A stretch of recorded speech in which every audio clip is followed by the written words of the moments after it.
So yeah, good people, welcome to another session with me where we are going to be doing a breakdown of how I actually traded gold today.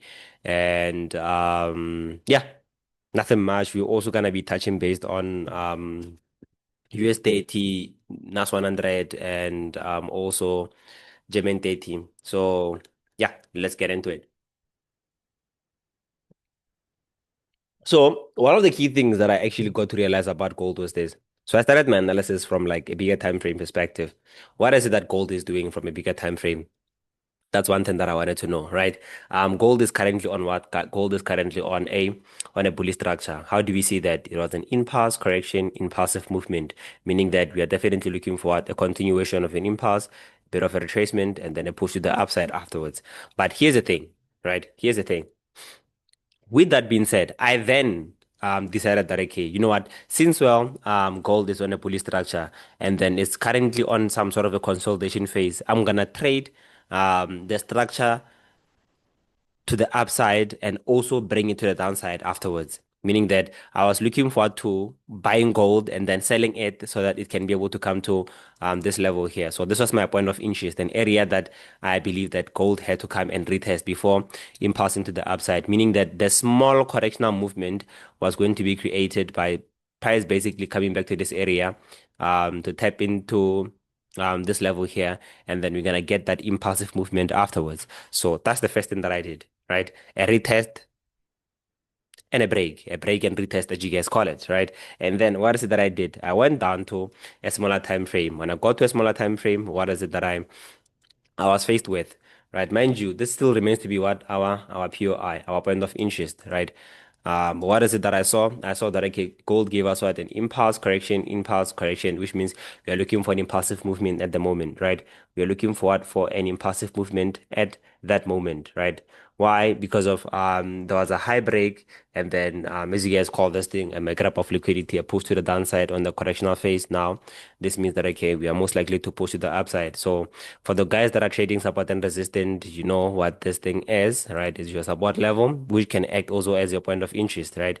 Within this point of interest, like I said, if price is pushing to the downside to the point of interest, what's the number one thing that I would always tell you to do? Look for a confirmation pattern within the key level or the point of interest before you actually do what? Push to the upside to come and eliminate this high. Guys, there's literally nothing complicated about this thing. If you check here for the trend line, guys, this is your breakout, break and retest, right? Here also, you can have the same thing, a break and retest to the upside. Gold is the most simplest thing to trade using support and resistance, right? But that's not how I actually went about looking for my opportunities within the markets, right? That's not how I exactly went about looking for my opportunities within the markets. So what I did was I saw that okay, there was a turtle soup here, right? There was what? There was a turtle soup at this level here.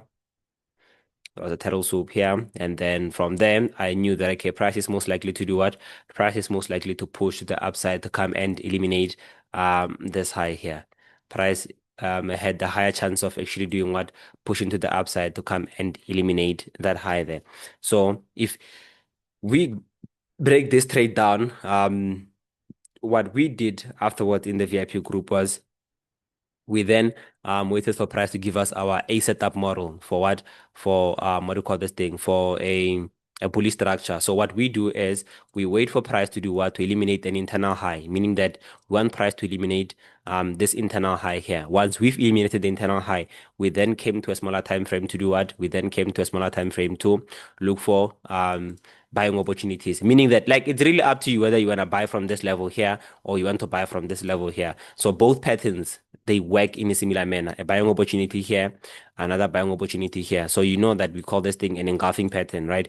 Even let's check on a smaller time frame if there are any other opportunities. So there isn't any other opportunities. It's only these two levels here. So you can buy from here and then buy from this level also on a 3 minutes time frame, right? But don't forget that okay, your main take profit will be where your main take profit would be that high there, right? So you're gonna buy from this level here, use your stop loss as this area. If you also bought at this area here, but the RR of this trade is gonna be too big, right? It's gonna be too small because of the stop loss. But this is how the trade was gonna play out. So this was gonna be what 1:6, and this was gonna be a 1:10, right? There is gonna be an easy 1:10, right? What is it that happened afterwards? So you scale back to your bigger time frame. As you guys can see, price then did what? Pushed back to the downside, gave us that tap that we're looking for on this trade, as you guys can see. And then from there, we're looking for this buying opportunities to impulse with price to go and eliminate that high then. So let's see what is it that happens, right? Price then does what? It goes up to hit our take profit, which means both trades were gonna be secured. Guys, this thing is not as complicated as you think it is. It's actually straightforward. Let's actually check if there is any form of opportunity within this level here, right? Let's go to a 3 minutes time frame and check, right? Somewhere here. So you're gonna look for buying opportunities using this area here, using the first push and second push method, right? Let's check 4 minutes because they are most likely to be the same thing, both these patterns here. Okay, I wouldn't say there is actually a demand area. Actually, there is a demand area here. As you guys can see, there is a demand area here. So if you check this and this, there's no difference. If you bought from here, it's just that one thing I like about this one is the RR. It's super small. You can see that here you're talking about what? So normally I close after price came back inside and then it pushed up. So I use the high of this area here as my take profit, right? So this is 1:41 actually. Right. So first push, second push, price comes back down to our demand area, it impulses. So with this one, it was just a natural, what do you call this thing? Um, a supply and demand pattern, right? Now, this is how I actually got to look for my for my selling opportunities. It's guys, trust me, there's no difference between this structure and this structure. If you see there was a high elimination, a shift of price from impulsive to correctional, which means I had to do the same thing also at this level here, right? So what is it that I did? I waited for price to come and eliminate a low. So which means I waited for price to come and eliminate this low here, as this low was my point of interest now, right? I waited for price to come and eliminate this low. So once price pushed to the downside, to come and eliminate this low. This means that okay, there was what a possible market structure shift, meaning that we had higher chance of seeing price shifting from what shifting from a correctional from an impulsive phase to what to a correctional phase, right? And then from there, what I did was I took my fib from my high to my low. Guys, when you use a Fibonacci, don't take a Fibonacci from your high to your low like this. You'll show us that you are still a beginner in this trading thing. Take a Fibonacci from your high to the previous low, or even this one here, right? So which means this will be what? This will definitely be my key level. I'm just adjusting it now. This will definitely be my key level. So which means that this area here can now act as my what? This area here can act as my temporary high. And then from there, I did what? I waited for price to push to the upside. So how do you know that price is gonna stop pushing on a bearish structure? There's this support level here. If you check, there's this support level. Where is the support level? There's this support level here. Is it this one? No, there's this support level here, right? Which means price has the higher chance of actually testing this area here, going up to our supply area and then pushing to the downside to come and eliminate that low. Let's check if that's true actually. As you guys can see, price does what? Pushes to the downside, taps into that support level, and then some of you guys said support and resistance doesn't work. I don't know. I don't know. I don't know.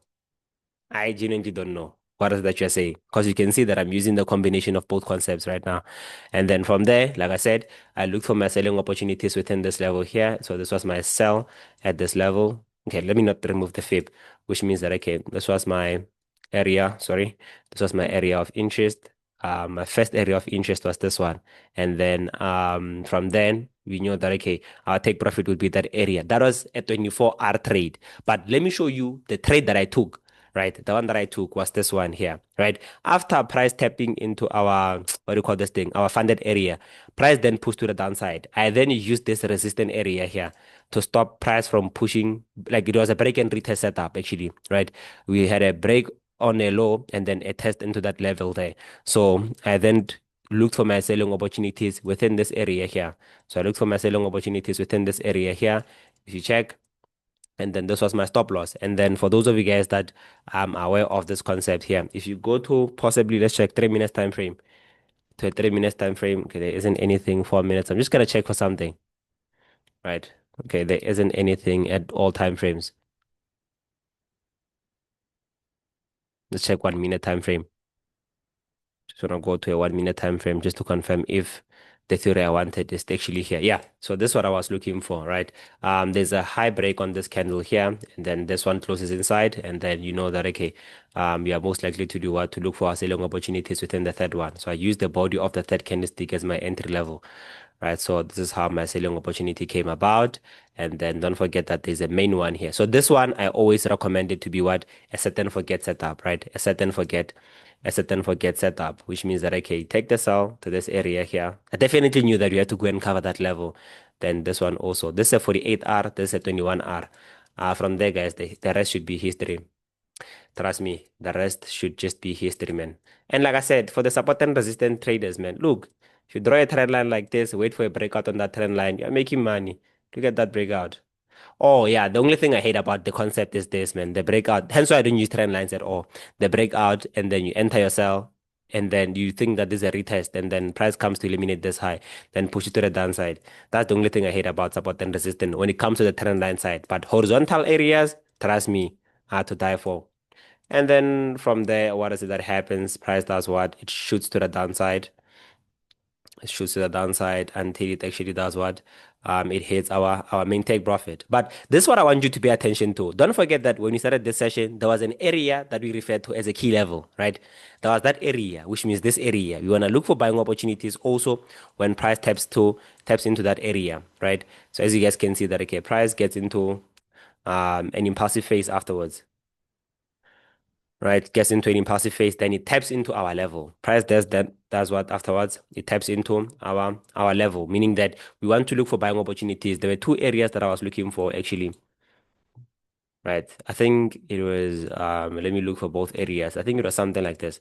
So I wanted to look for buying opportunities within this structure here, which means within this area here, I'm supposed to look for buying opportunities. Why? Because of there's a low break. So I want to buy this low so that I can push price to the upside, either to come eliminate this high or to look for a retracement within this area here and then push to the downside, right?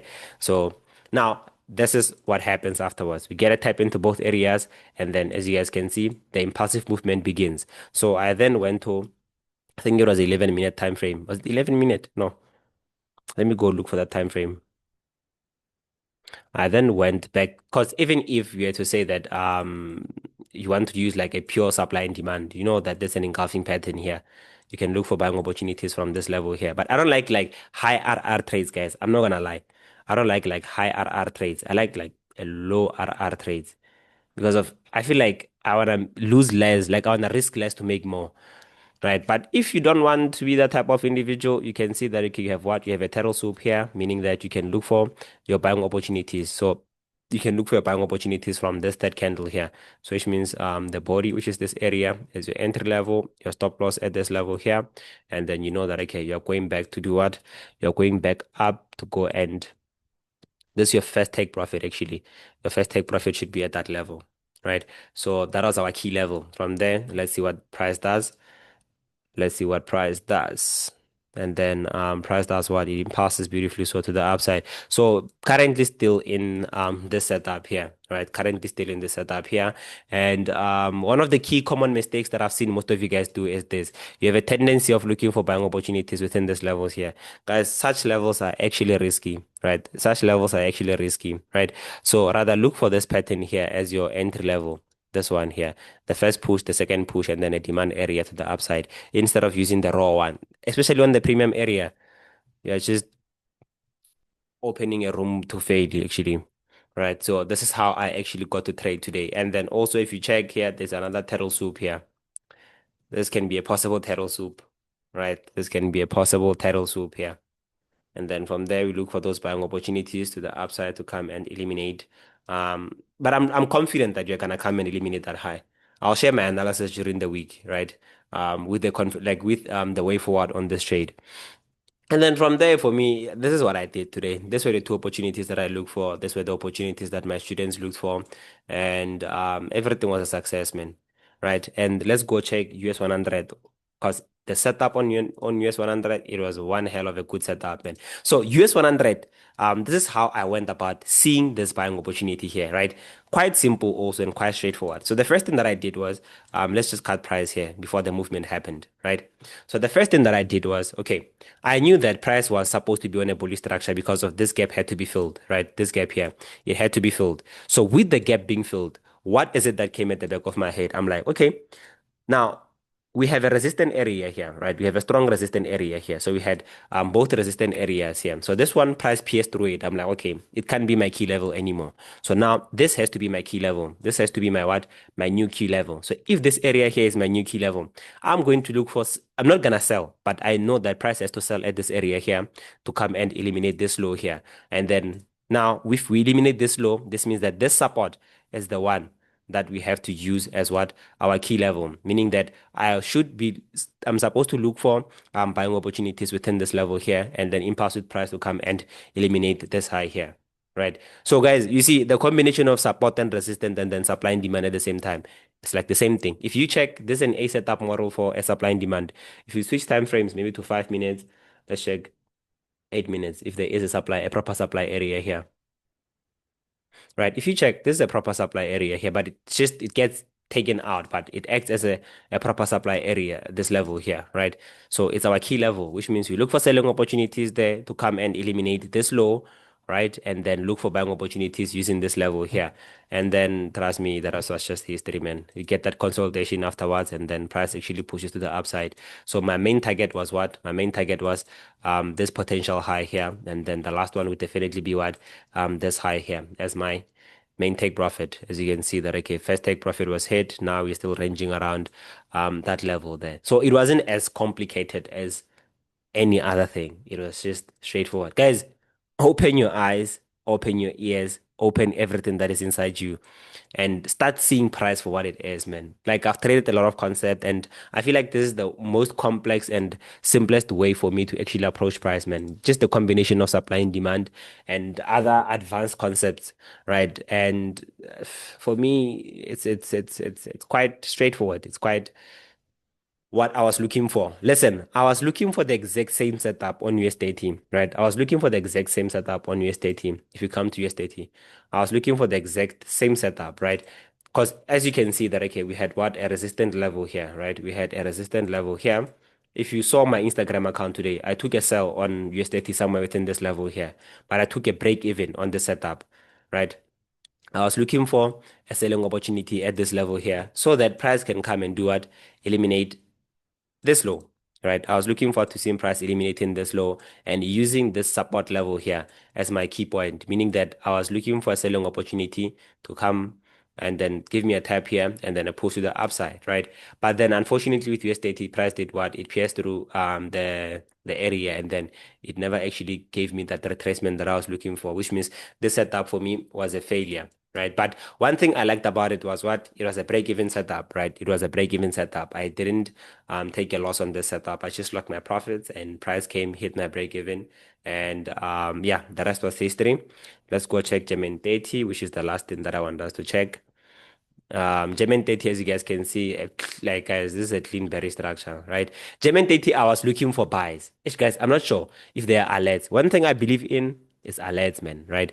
If, of course, most people saying that, no, this guy is claiming, this guy is backtesting and everything. I want you to check. You see, there was this alert here that I said, right? It was 12:47, right? 12:47, right? 12:47 today. It was 12:47. Where was that level? 12:47.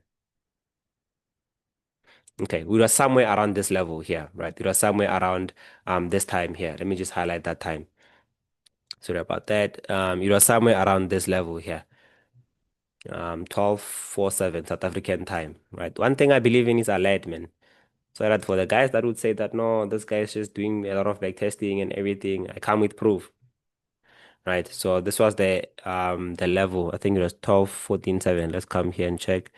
47, right? Which means somewhere around this level here. What is it that I was anticipating on this pay, right? This is what I saw. There was a okay, technically when I got to the market, this area didn't exist here, right? This area, price was somewhere around this level here, right? Price was somewhere around this level, right? And then what is it that I did? I was like, okay, since our price is somewhere around this level, this low here, it has to be eliminated, right? This low here has to be eliminated. So which means after having a high break, we are most likely to see price eliminate this low and then getting those impulsive movements to the upside. The only thing I have to do is to look for my confirmation pattern. And then with my confirmation pattern, like I said, one thing that I normally rely on is what is a support level, which means this is the area that I'm looking forward to buying from, right? After this low has been eliminated, right? And then price does what? Pushes to the downside, bounces off my level first, and then pushes to the upside. And then from there, what is it that happens? Price then pushes to the downside to come do what? To eliminate both my areas. It eliminates this low here, as you guys can see.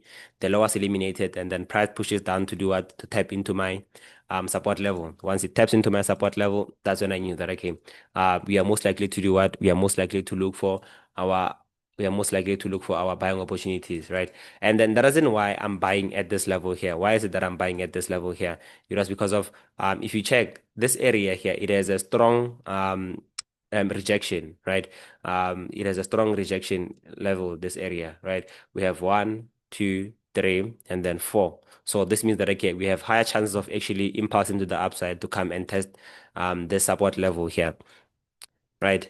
This resistant area, actually, we have high chance of actually testing that level. Then from there, I looked for those buying opportunities, and the rest was history. As you guys can see that, okay, when we got here, okay, I didn't get any form of confirmation within this setup, and then price just kept on pushing to the upside, right? So this was something that I was looking for on German data, just buying the low, and then now my main objective will be what? To sell the high, right? Which I'm not gonna show you guys how to sell the high. It's quite simple actually. But yeah, other than that, that's what we did today, and that's what I did today. And guys, this is basically what I've been backtesting for the past few months, man. Right? This is what I've been doing for the past few months. I've been working on my system, modified my system, took a lot of loss, and just went MIA, worked on my system, modified it, look at some things that are very important, some things that can help me profit within the markets. And from there, the rest was just history, man. This is the results that I'm getting right now. And another exciting news, guys, I've opened an indice and also a commodity trading room. So if you want to be part of it, make sure that you send me a DM right now with the word red print, right? The word red print. And then you'll be added into the group.